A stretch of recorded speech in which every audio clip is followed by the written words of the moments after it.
So we're going to go over the Windows Hello feature and specifically the pen part. And so we're actually on a support page for Microsoft, and it tells you how to configure the Windows Hello. But first of all, what is Windows Hello? It's a secure way to sign into your Windows devices. It actually advocates that it's a biometric feature, but then it says or PIN. So you can sign in using the Windows Hello feature using facial recognition, fingerprint, or PIN. And then so if you want to do the facial or the fingerprint, you have to have those capabilities. So you have to have a camera for facial recognition, and you have to have a fingerprint sensor for the fingerprint part. But for the PIN, all you have to do is come up with a PIN, a series of 4 to 6 characters. And they do use letters and symbols, so it doesn't necessarily have to be just numbers. And so this particular page explains how to get into your Windows account and sign in.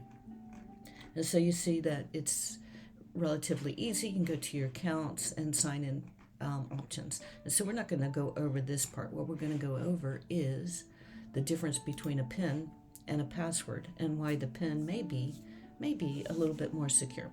All right, so here's a nice page that I came across. I think it's called EaseUS, EASEUS.com. And so it breaks down a comparison between the Windows PIN and the Windows password. And so the Windows PIN portability is that it only works on one device. So when you pick a PIN, if you have multiple devices, when you pick that PIN, it's only for that device.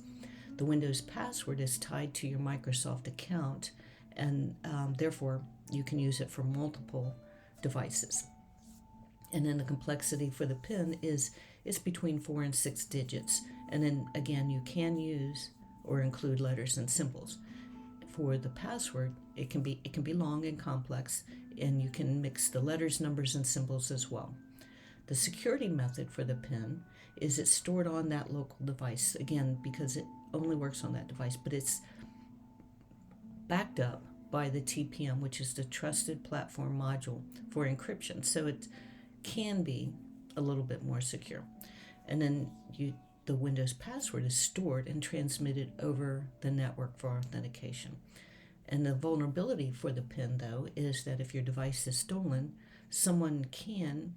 it may be easier to figure out what that PIN is because it's only 4 to 6 characters.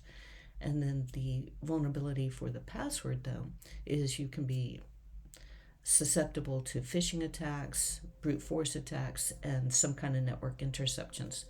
And then finally, the Windows PIN for recovery options is limited to that device. You can reset the PIN through your Microsoft account. And then for the Windows password, you can recover by answering security questions. You can reset the Microsoft account password. And so what Windows is trying to tell you is that the PIN may actually be a better option for that particular device, and it may be easier to remember, but you also still have to measure the risk with it, because if you set a PIN, you might forget it. If you have your Microsoft Windows password, you may be more inclined to remember it because you may use it more frequently if you have devices that you don't use often.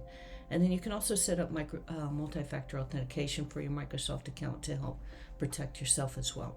But the one thing you might want to do is, if you are not familiar with the Trusted Platform Module, you might want to look that up. It is a chip of sorts that's on your devices, and if you don't have a device with the TPM on it, it's probably an older device. That is the rest. That's the rest of this video. Thank you for joining. See you later. Bye-bye.